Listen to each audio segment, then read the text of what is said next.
महोदय, मैं अपनी पार्टी राष्ट्रीय लोक मोर्चा की ओर से इस बिल के समर्थन में बोलने के लिए खड़ा हूँ।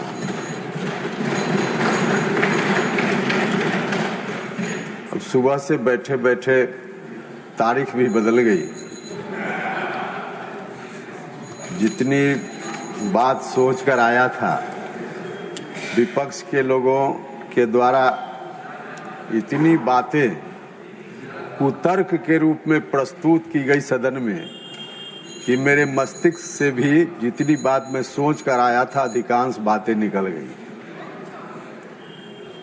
महोदय, यह तो मैं नहीं कह सकता, विपक्ष में खासकर कांग्रेस पार्टी में बहुत सीनियर लोग हैं, उन्होंने बिल को नहीं पढ़ा होगा, ऐसा तो मैं नहीं कह सकता, लेकिन उनकी ओर से कुछ बातें ऐसी की गई जिसके आधार पे बाहर जो लोग भी सुन रहे होंगे, देख रहे होंगे, उन्होंने यही अर्थ लगाया होगा कि शायद बिना पढ़े लिखे, बिना समझे बूझे उन्होंने यहाँ आकर कुछ कह दिया।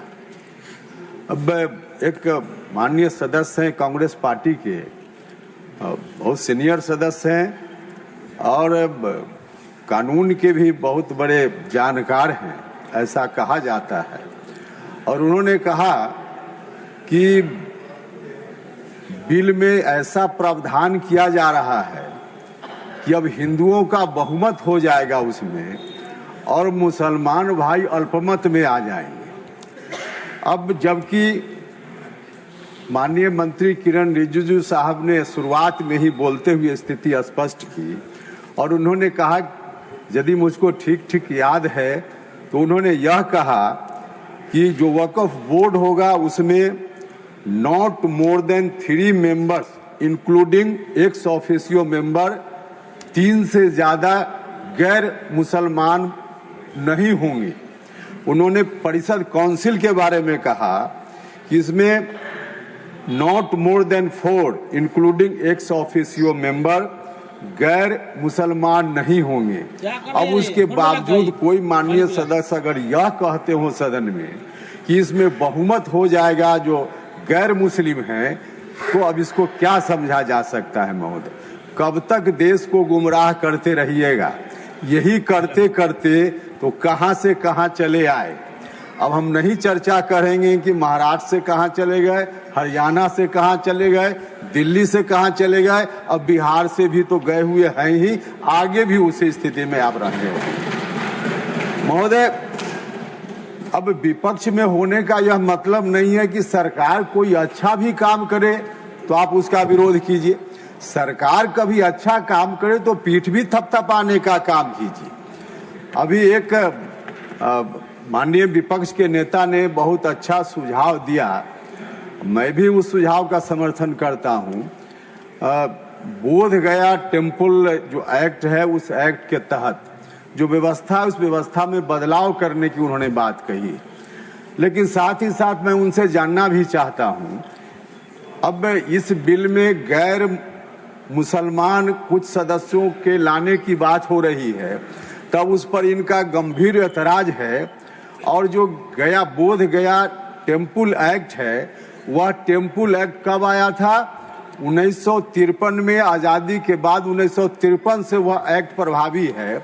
उस वक्त जो एक्ट आया, किसने बनाया था? किसने बनाया था? उस एक्ट में प्रोविजन है कि चेयरमैन को छोड़कर 8 सदस्य होंगे, उसमें 4 सदस्य हिंदू होंगे और 4 सदस्य बुद्धिस्ट होंगे। और जो चेयरमैन भी होंगे, कलेक्टर वहां के डीएम उसके चेयरमैन होंगे, वह भी तब जब कलेक्टर साहब खुद हिंदू होंगे तब उसके चेयरमैन होंगे। उस वक्त आपको नहीं लगा था, उस वक्त नहीं लगा था कि बौद्धिस्टों का यह मंदिर है तो उसमें बौद्धिस्ट लोग ही होने चाहिए, यह तब आपको नहीं लगा था। आज आप सुझाव दे रहे हैं तो मैं सुझाव का भी समर्थन करता हूं और किरण रिजिजू साहब से आग्रह करता हूं कि आपके लोग भी आपसे ही अपेक्षा कर रहे हैं। किरण रिजिजू साहब, आपके लोग भी आपसे ही अपेक्षा कर रहे हैं। आज दुनिया भर में यह मैसेज है कि बोध गया में आंदोलन चल रहा है। आपसे आग्रह है कि आप जो आंदोलनकारी लोग हैं उनकी मांगों पर ध्यान दीजिए और वहाँ बोध गया टेम्पल बुद्धिस्टों को एक टेम्पल है, वह कोई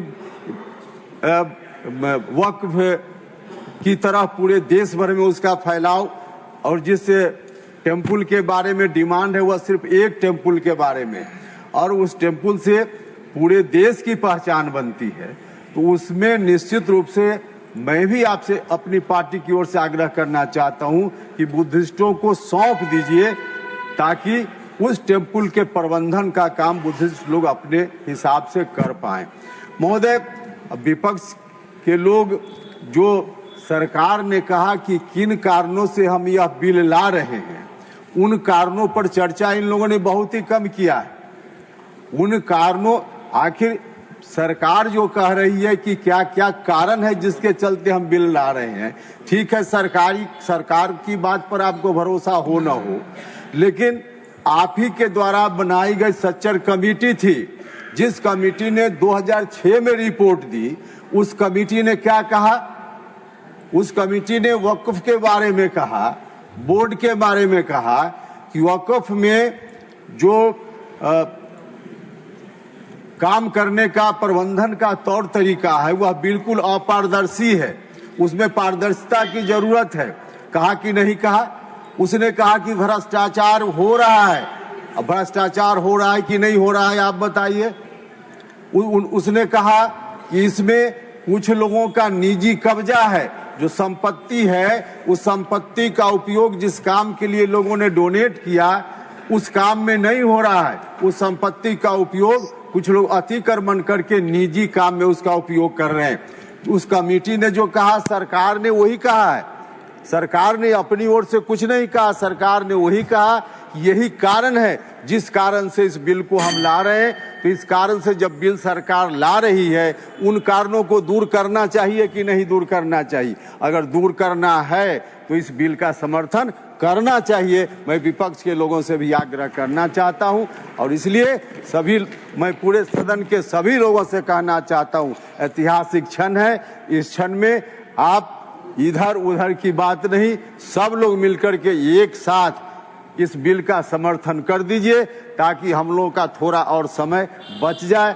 आपने समय दिया महोदय, इसके लिए मैं आपका बहुत बहुत धन्यवाद करता हूं और फिर से एक बार इस बिल का समर्थन करते हुए अपनी बात समाप्त करता हूं। Thank you. What do you want to से?